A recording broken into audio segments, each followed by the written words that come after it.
Welcome back, everybody, to 31 1990s horror movies for Halloween, where I'm counting down my favorite horror movies from the 1990s. Yep, the loopiness is coming in fast. So we've made it to the top 5, people. These are my 5 favorite horror movies from the 90s, and we're starting the top 5 with number 5, which is a good place to start a top 5, and that, of course, is my favorite monster movie, or at least one of my favorite monster movies, Tremors.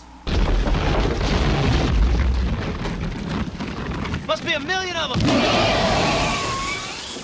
Nope, just one.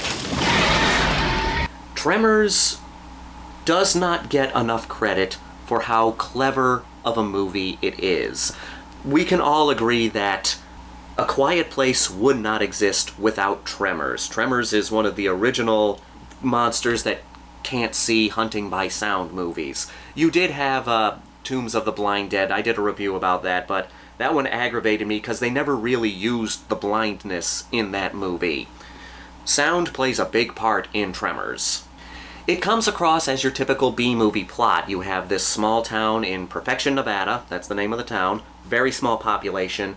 You have these 2 handymen, and there are these monsters under the ground, these worm-like monsters under the ground that hunt based on sound. And the people in this town have to try to find a way to deal with these creatures that live under the ground and hunt by sound.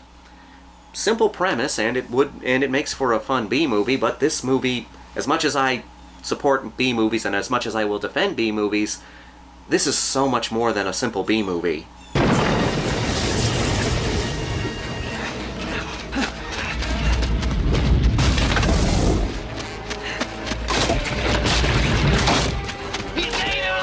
Tremors has a lot in common with John Carpenter's The Thing. Now let me get into that. First of all, both movies have fantastic practical effects. The practical effects in The Thing are great, and the practical effects in Tremors are great. I mean, you look at this creature here. These are some damn good practical effects, and of course one of the greatest scenes in the movie is the scene in Burt Gummer's basement with that wall of guns. There's only one moment in that scene that is a little off and takes you out of the movie, but the rest of that scene is so well done with puppetry, miniatures, animatronics. It's so good.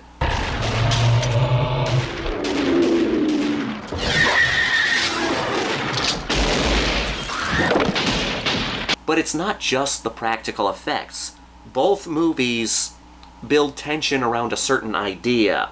In The Thing, it builds tension because the thing in that movie is an organism that whatever person it touches, it can replicate genetically, and it makes a perfect imitation of that person, and you don't know who is who.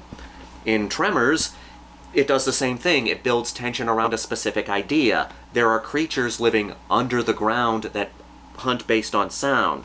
So not only can you not make noise, you have to try to get off the ground. And the second thing that The Thing and Tremors has in common is the characters in both movies aren't stupid. They make plans. They try to do the right thing. They have ideas, but then those ideas, and they're good ideas, but then those ideas go wrong and they have to find something else.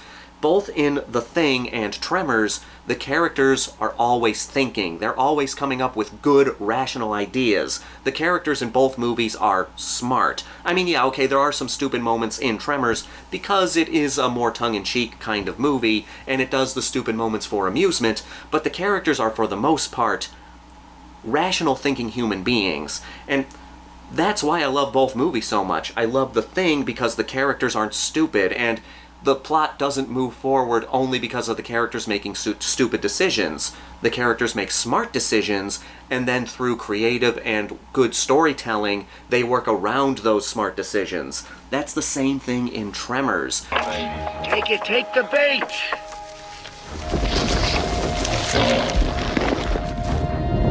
Yeah, all right. I'm fine with characters making dumb decisions in horror movies.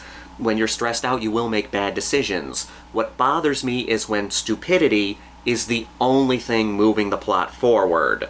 That just bothers me. In The Thing and Tremors, they have smart characters and are still able to move the plot forward. How about the tractor? Walter's little tractor? Start him up.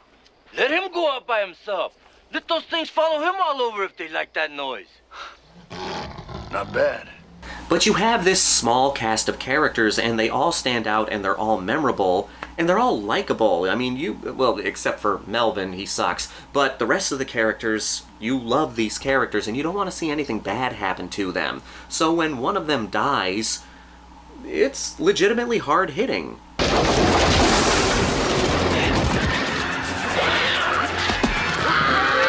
Of course, you have the scene in Bert's basement where they're shooting the graboid with their massive wall of guns. But as great as that scene is, there are other memorable scenes in the movies, like the scene where the doctor and his wife die. The doctor gets pulled underground and the wife runs to the car and gets in the car, and then the worms start, or they're eventually called graboids, that they get that title in the second movie. So we can call them graboids for certain here. It's recommended to call them that in this movie anyway. The graboids start digging the car and start digging under the car and causing it to sink in the ground. That is a horrifying idea, and it's a great suspenseful scene, and it's shot so well. Because instead of just showing the car going underground, they do this scene that has some artistry to it. Getting a faraway shot, because the scene's taking place at night. There's a faraway shot where we see the headlights of the car waving around in the air and they slowly fade away, which is like, okay, yeah, the car was completely buried.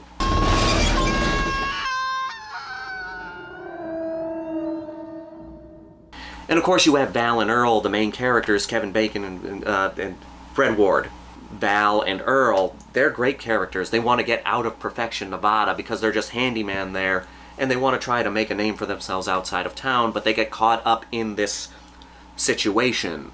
And of course it's that extra effect of the creatures living under the ground, which adds so much more tension to the situation.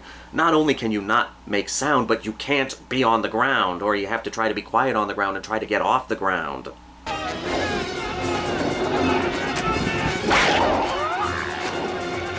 The graboids are really good creatures. They're simple but effective, these long worm-like creatures with these snake-like tongues. It's a very simple design, and because it's so simple, it's easily appealing. But yes, I am a Tremors fan. I am a proud Tremors fan. It's one of my favorite horror movies of all time. It's a horror movie that is much more clever than people give it credit for. I'm gonna say that this is one of the smartest monster movies ever made. And it does have a loyal fan base. I am part of that loyal fan base, but I think it deserves an even bigger fan base. This deserves to be seen as one of the classics of the 1990s. I'm a Tremors fan. I'm sure there are plenty of Tremors fans out there. If you're a Tremors fan, sound off in the comments section. It's one of the best monster movies. Broke into the wrong goddamn rec room, didn't you, you bastard?